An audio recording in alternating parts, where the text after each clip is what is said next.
Bom dia, boa tarde, boa noite. Eu não sei em que momento você está aqui ouvindo essa palavra, mas eu quero dizer que você é muito bem-vindo, você é muito bem-vinda ao meu canal. Hoje eu quero trazer uma palavra que é uma pergunta, um questionamento. Pergunte para você: quem controla você? Quem tem controlado você? Você tem sido direcionado ou você tem sido dominada? Eu venho trazer a palavra aqui na carta de Paulo aos Romanos, no capítulo 8. A minha versão, a nova versão transformadora, vai dizer assim, capítulo 8, versículo 5.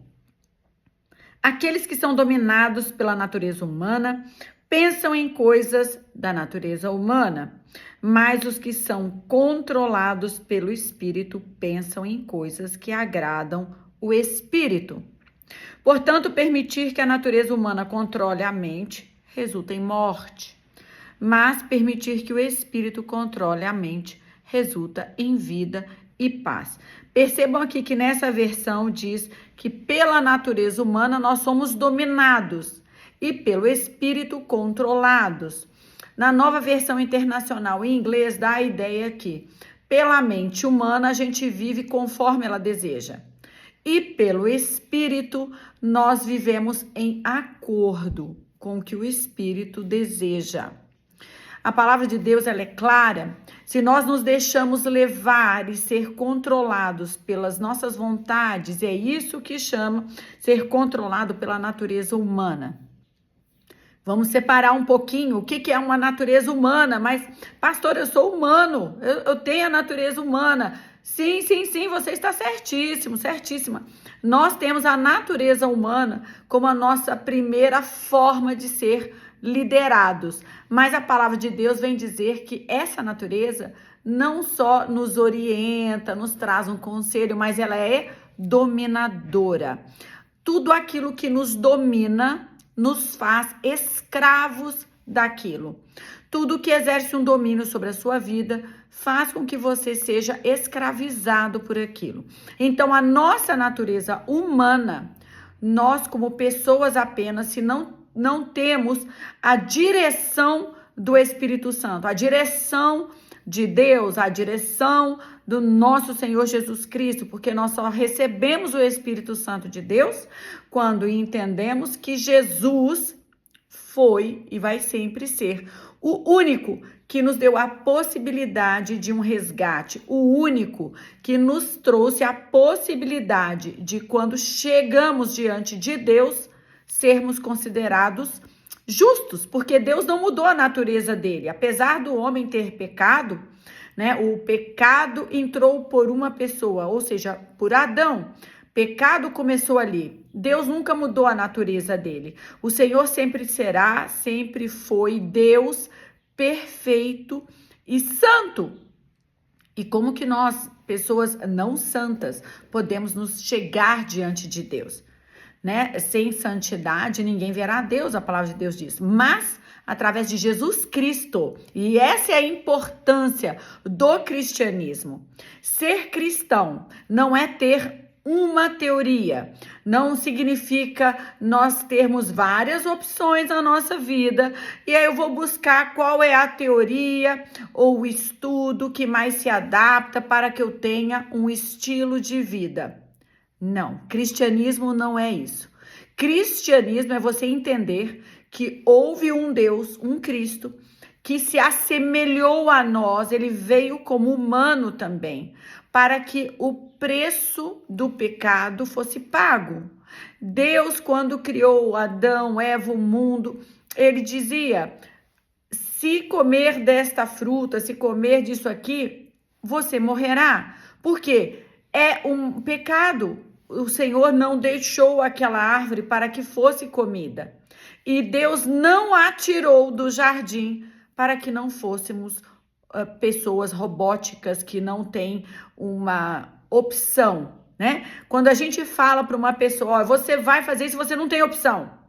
A primeira coisa que nós sentimos como seres humanos é: como assim não tem opção? Eu posso escolher. Então, a gente vem com essa vontade, essa necessidade, né? Pode dizer assim, de fazer escolhas, eu também quero avaliar. Então, Deus nos trouxe essa possibilidade, né, de escolhas, mas Ele falou, e na palavra de Deus existem de outras formas, mas Deus nos coloca. Vocês têm a vida e a morte, escolham a vida. Então, é uma escolha. Então, por escolha, nós decidimos como levar a nossa vida. E quando escolhemos Jesus para ser realmente o nosso resgatador, que é o único que pode, nós não conseguimos nada mediante nossas ações. As nossas ações não são capazes, nunca foram, de pagar o preço de um pecado. Né? Nunca foi, porque nós temos pecado. Então Jesus veio sem pecado e ele levou sobre ele mesmo o pecado de todos, a maldição, e disse: aquele que crer em mim, crer naquilo que eu vim fazer, na minha morte. Por isso que nós falamos, né? Morte salvífica de Cristo, a morte dele nos salvou do mundo do pecado e da condenação. Por isso que Paulo fala em Romanos: não há mais condenação sobre aqueles que receberam de Cristo a salvação, creram nele e naquilo que ele fez.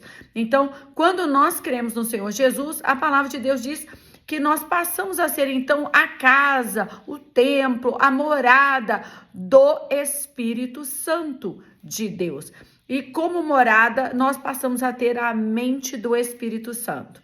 Mas não é algo automático, não é porque você confessou Cristo e o Espírito habita em você que agora você já não tem mais uma capacidade de raciocínio. O Espírito Santo vai te levando como se você fosse um robozinho. E aqui Paulo está falando: quando temos o Espírito Santo, nós vamos ter a mente do Espírito atuando na nossa mente, que é a nossa razão humana, a mente humana cheia de vontades, que na verdade não nos trazem a liberdade, mas nos faz escravos de vontades. Entenda essa grande diferença. Eu como cristã, né, eu escuto muito: então você agora não pode fazer isso, e o cristão não pode fazer aquilo. E eu falo sempre: eu posso fazer todas as coisas, né? E algumas pessoas levam um susto, um choque: como assim, você não pode? Então faz. Eu falo: não, eu posso tudo, mas como eu tenho opção de escolha, eu escolho não fazer e ter um acordo com a mente do Espírito Santo que habita em mim.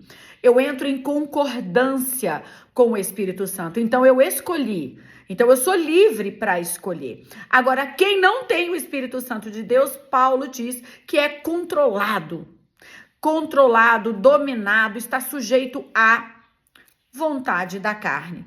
Então, quando eu falo, eu não consigo ficar sem uma pessoa, né? Pessoas que têm uma dependência emocional, afetiva de outras pessoas. Eu não consigo viver. Essa pessoa, ela está escrava daquele desejo, daquela situação. E nós falamos sempre: você precisa de Cristo na tua vida, porque ele diz: eu sou o caminho, a verdade e a vida. Então, ele é a verdade e ele é o caminho. Quem crer em mim será salvo, será liberto. Então, você começa a atuar da seguinte forma: a tua mente humana existe, que é aquela que se acha fraca, muitas vezes dependente, escravizada por um vício, né?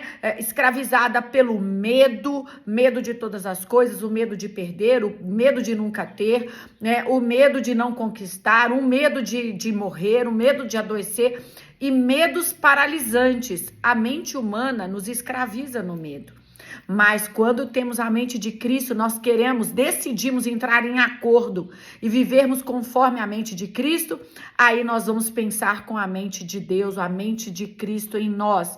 E a mente do Senhor, a mente do Espírito Santo de Deus, ela vai falar para nós sempre o valor real que nós temos. Fomos salvos pelo sangue puro de Jesus.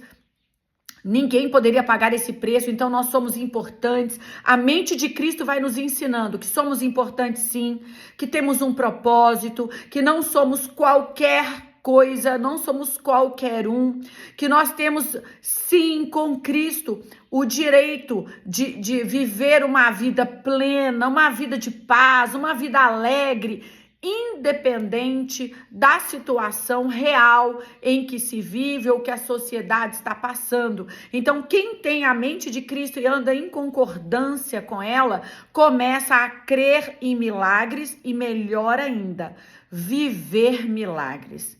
A mente de Cristo o tempo todo nos convida a viver milagres. Se alguém diz, você não consegue, você não vai conseguir passar nessa prova, você não tem capacidade, você não tem o estudo, e você está debaixo da direção e o projeto de Deus, a mente de Cristo, e você diz assim, apenas vá lá, estuda e faça a prova, porque eu trarei à tua memória as coisas que você estudou, eu operarei através da sua vida, para que a glória seja dada ao próprio Deus Criador.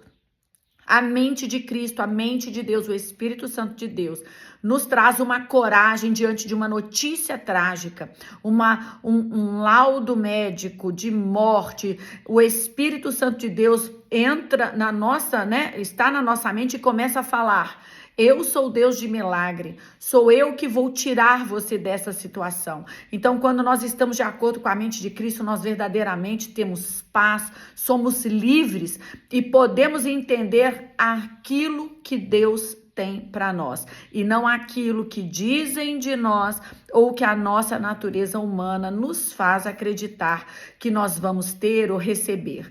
Então, o meu convite para você hoje, se você ainda não tem a mente de Cristo, o Espírito Santo habitando dentro de você, entenda essa realidade e faça a escolha pela vida. Escolha Jesus como seu Senhor e Salvador. Se você não sabe como fazer isso, deixa depois nos comentários e eu sempre leio os comentários. Eu faço com você a oração para que você receba então a tua mente renovada pela mente do Espírito Santo de Deus. Que você possa receber essa palavra e entender que você é muito e será muito mais feliz sempre seguindo a direção, estando em acordo com a mente do Espírito Santo de Deus, na contrapartida de ser aí condenado, escravizado por sua natureza humana, que pode fazer com que você não tenha ação ou seja escravo de um desejo, de uma vontade, de um comportamento que você pensa que não pode ser alterado. Deus abençoe você e que você possa compartilhar com o maior número de pessoas. Se você gostou, curte aí a mensagem, deixa o seu comentário para que eu possa interagir com você também. Tenha um excelente dia e que o Espírito Santo de Deus seja o seu direcionador. Em nome de Jesus. Amém.